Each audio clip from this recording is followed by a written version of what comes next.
Hello friends, कैसे हैं आप सभी लोग। दोस्तों, आपका स्वागत है मेरी आज की इस महत्वपूर्ण वीडियो में। और इस वीडियो में आपके लिए लेके आए हूँ जीके जीएस से संबंधित क्वेश्चंस जो पूछे जाते हैं उत्तराखंड लोक सेवा आयोग और उत्तराखंड अधीनस्थ सेवा चयन ऐप के माध्यम से।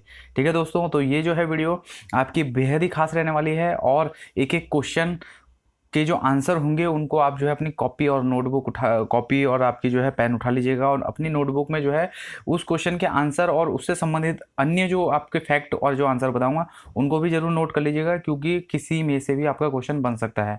क्योंकि आयोग द्वारा अब हाल ही में जो है बहुत ही डीप से क्वेश्चन पूछे जाने वाले हैं, क्योंकि अब हाल ही में यूके ट्रिपल एससी के माध्यम से क्वेश्चन है, तो पेपर होने वाला है। तो यूके ट्रिपल एससी तो आपका डीप क्वेश्चन पूछता ही है। ठीक है, तो दोस्तों जो जो आंसर आपको बताता रहूँगा और उससे संबंधित जो अन्य फैक्ट भी बताऊंगा तो उन्हें भी जरूर नोट कर लीजिएगा। ठीक है, वीडियो में आगे बढ़ने से पहले अगर आप लोग चैनल में नए हैं तो चैनल को जरूर सब्सक्राइब कर लीजिएगा और बेल आइकन को प्रेस करना ना भूलें।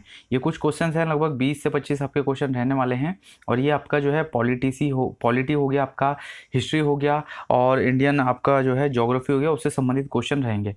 जो जो क्वेश्चन अगर आपको कोई आते होंगे तो उनके भी आप कमेंट बॉक्स में जो है आंसर बता सकते हैं। ठीक है, आज का जो पहला प्रश्न है, यह आपका आज का पहला प्रश्न है कि भारत में न्यायिक सक्रियता संबंधित है। ठीक है, ऑप्शन है आपके पास ऑप्शन ए प्रतिबद्ध न्यायपालिका से, जनहित याचिका से, न्यायिक पुनरावलोकन से या न्यायिक स्वतंत्रता से। तो भारत में जो न्यायिक सक्रियता है ये आपकी न्यायिक पुनरावलोकन से संबंधित है। ठीक है, और कौन से अनुच्छेद में इसका उल्लेख किया गया है? अनुच्छेद 13 में इसका उल्लेख किया गया है न्यायिक पुनरावलोकन का। ठीक है, तो इससे जो है भारत में न्यायिक सक्रियता इस वाले पोर्शन से संबंधित है। ठीक है, अगले क्वेश्चन में आ जाते हैं कि संविधान के किस संशोधन ने लोकसभा के सदस्यों की संख्या 525 से बढ़ाकर 545 कर दी थी?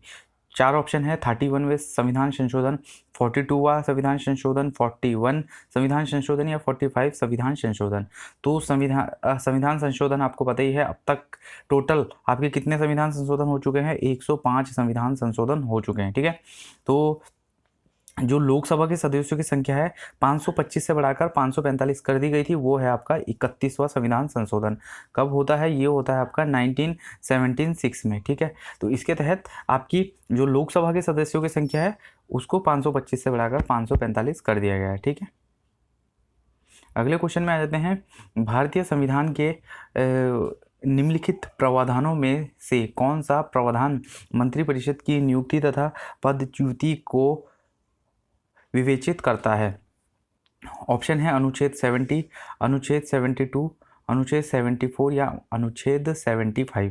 तो यहाँ पर जो आपका राइट आंसर हो जाएगा कि भारतीय संविधान के अनुसार जो आपका मंत्रिपरिषद है उनकी नियुक्ति और जो उससे संबंधित जो भी आपके जो रूल्स और रेगुलेशन होंगे वो किस में है? अनुच्छेद 75 में। ठीक है, और अनुच्छेद 74 क्या है? इसमें आपका मंत्री परिषद का गठन। ठीक है, अनुच्छेद 74 है आपका मंत्री परिषद का गठन और 75 में है उनके नियुक्ति से संबंधित जो भी प्रावधान है वो है। ठीक है, अगला क्वेश्चन है आपका, कोई व्यक्ति भारतीय नागरिक नहीं होगा यदि वह, ऑप्शन है विदेश में 5 वर्ष से अधिक रह रहा हो, विदेशी न्यायालय द्वारा दंडित किया गया हो, स्वेच्छा से दूसरे देश की नागरिकता ग्रहण कर चुका हो या दूसरे देश में रोजगार स्वीकार कर चुका हो। तो कोई भी व्यक्ति अगर वो बाहर जाता है, इंडिया से बाहर किसी अन्य कंट्री में जाता है, तो वो जो है अगर कोई किसी भी कंट्री की स्वेच्छा से दूसरे देश की नागरिकता ग्रहण कर लेता है तो वो भारतीय नागरिकता से हाथ धो लेता है। ठीक है, उसको भारतीय नागरिकता उसकी समाप्त कर दी जाती है।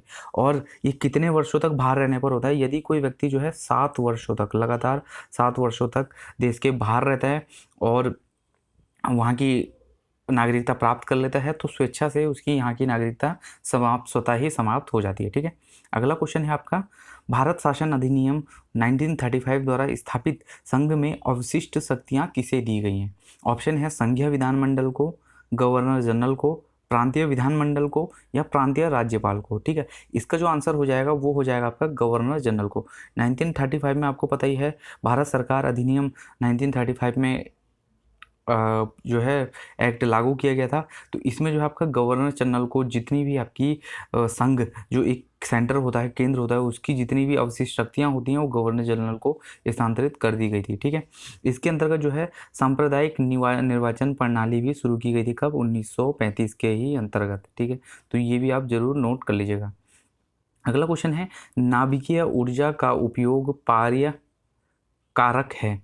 नाभिकीय ऊर्जा का उपयोग प्राय कारक है वायु प्रदूषण का, जल प्रदूषण का, ऊष्मीय प्रदूषण का या ध्वनि प्रदूषण का। तो इसका जो राइट आंसर हो जाएगा, नाभिकीय ऊर्जा का उपयोग प्राय कारक है किसका, ऊष्मीय प्रदूषण का। यदि हम अधिक से अधिक नाभिकीय ऊर्जा उत्पन्न कर रहे हैं और उसका जो है उसको उत्पन्न कर रहे हैं और उसके अलग अलग जगह प्लांट लगा रहे हैं, तो इससे जो है आपका ऊष्मीय प्रदूषण बढ़ेगा। ठीक है,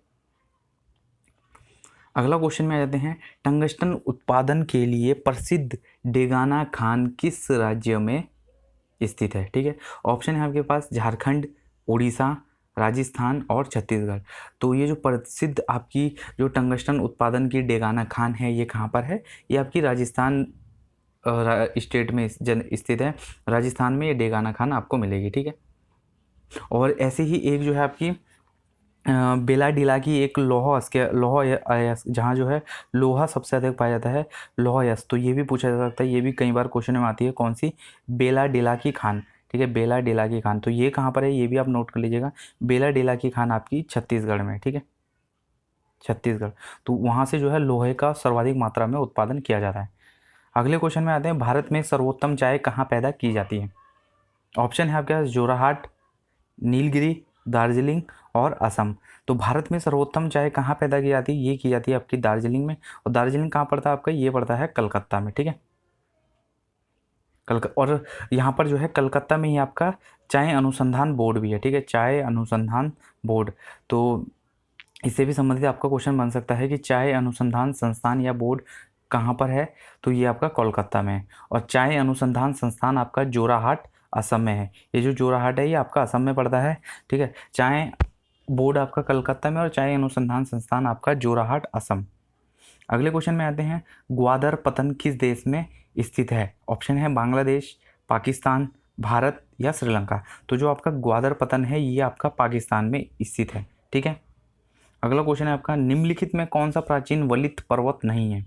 ठीक है, ऑप्शन है क्या, यूराल पर्वत, अरावली पर्वत, एंडीज पर्वत और अपलेशियन पर्वत। तो आपका जो है इसमें राइट आंसर हो जाएगा ऑप्शन सी, एंडीज पर्वत। एंडीज पर्वत जो है आपका वलित पर्वत नहीं है। ये कौन सा पर्वत है, ये आपका नवीन वलित पर्वत है। ठीक है, नवीन वल्लभ पर्वत। अरावली आपने सुना ही होगा कि सबसे पुरानी श्रृंखला भारत में कौन सी है, तो वो अरावली है। ठीक है, तो इसी प्रकार से एंडीज जो है आपकी, एंडीज अभी नहीं है। इसी प्रकार से अगर भारत में बात की जाए तो भारत में जो है हिमालय भी अभी आपका नवीन वलित पर्वत में शामिल है। ठीक है, अगला क्वेश्चन है, पृथ्वी ग्रह की संरचना में प्रावर के नीचे कोर निम्न में से किस एक से बना होता है। ऑप्शन है एल्युमिनियम, क्रोमियम, लोहा और सिलिकॉन। तो आपका जो कोर है पृथ्वी ग्रह की संरचना में, प्रावर के जो नीचे कोर है वो आपका जो है लौह से बना होता है।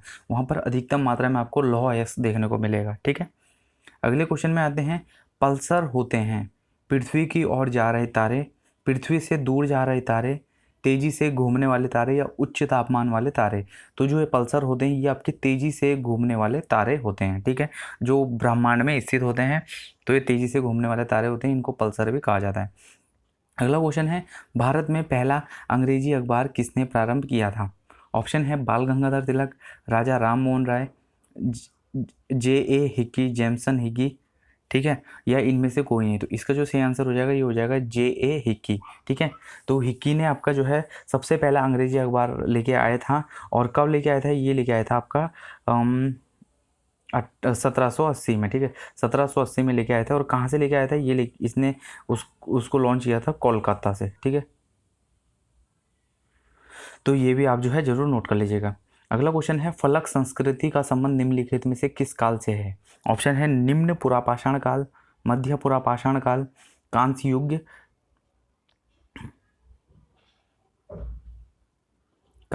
या उपयुक्त में से कोई नहीं। तो जो फलक संस्कृति का जो संबंध है ये आपका मध्य पुरापाषाण काल से संबंधित है।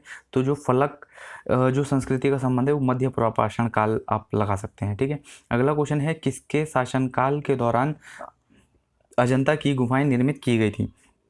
ऑप्शन है आपके पास गुप्त, कुषाण, मौर्य या चालुक्य। तो जो आपकी अजंता की गुफाएं हैं इनका निर्माण गुप्त जो वंश है आपका, गुप्त वंश में इनका निर्माण किया गया था और तब से जो है आज तक ये अजंता एलोरा की जो गुफाएं हैं वो भारत में प्रसिद्ध हैं। ठीक है, अगले क्वेश्चन में आ जाते हैं आपके।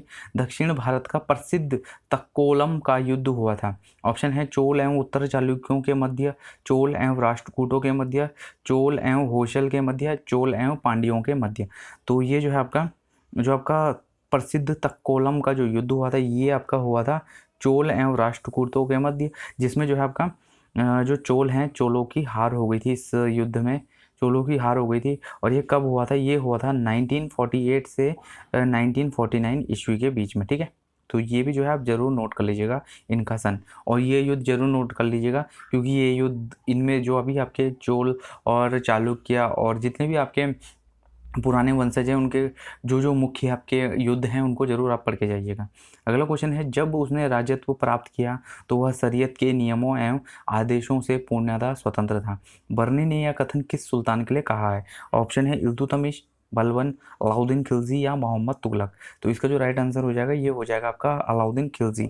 ये जो है आपका बर्नी ने अलाउद्दीन खिलजी के लिए ये कथन कहे थे।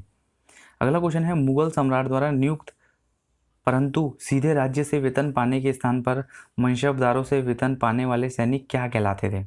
ऑप्शन है आपके पास बालाशाही, बरावर्दी, कुमकी या दाखिली। तो इसका जो सही आंसर हो जाएगा वो हो जाएगा आपका दाखिली। ठीक है, जो राज्य से सीधे मुगल सम्राट द्वारा नियुक्त होते लेकिन राज्य से वेतन प्राप्त करते थे ये सैनिक, इनको दाखिली कहा जाता था। ठीक है, और मनसबदारी प्रथा किसने शुरू की थी? ये भी जो है एक प्रमुख सवाल है जो हर बार पूछा जाता है। तो मनसबदारी जो है आपकी किसने शुरू करी थी? वो करी थी आपकी अकबर ने। ठीक है, और कब करी थी? ये करी थी आपकी 1575 में। तो ये सन और किसने शुरू करी थी ये आप जरूर नोट कर लीजिएगा। अगला क्वेश्चन है, महात्मा गांधी के चंपारण सत्याग्रह का किसने विरोध किया था? ऑप्शन है आपके पास रविन्द्रनाथ टैगोर, एनजी रंगा, राजकुमार शुक्ल या राजेंद्र प्रसाद ने। तो महात्मा गांधी जी द्वारा जो है आपको पता ही है सबसे पहला जो आंदोलन छेड़ा गया था वो चंपारण सत्याग्रह किया गया था। कब किया गया था? 1917 में। ठीक है, और इसका जो विरोध था वो किया था आपका एनजी रंगा ने। तो इस जो आपका ये जो सत्याग्रह था चंपारण सत्याग्रह, एनजी रंगा ने महात्मा गांधी के विरोध में ये उतर आए थे। ठीक है, तो ये जो है दोस्तों आज लगभग कुछ 20 क्वेश्चन आपके इस वीडियो में मैं लेकर आया था। आपको ये जो PDF है मेरे टेलीग्राम चैनल के माध्यम से मैं अवेलेबल करवा दूंगा और डिस्क्रिप्शन में उसका लिंक डाल दूंगा। वीडियो कैसी लगी कमेंट बॉक्स में जरूर बताइएगा, और जो क्वेश्चन होगा जो स्टैंडर्ड है, क्वेश्चन किस प्रकार के हैं, क्वेश्चन सही है या एकदम लो लेवल के हैं, ये भी आप कमेंट बॉक्स में जरूर बताइएगा। मिलते हैं नेक्स्ट वीडियो में, तब तक के लिए धन्यवाद।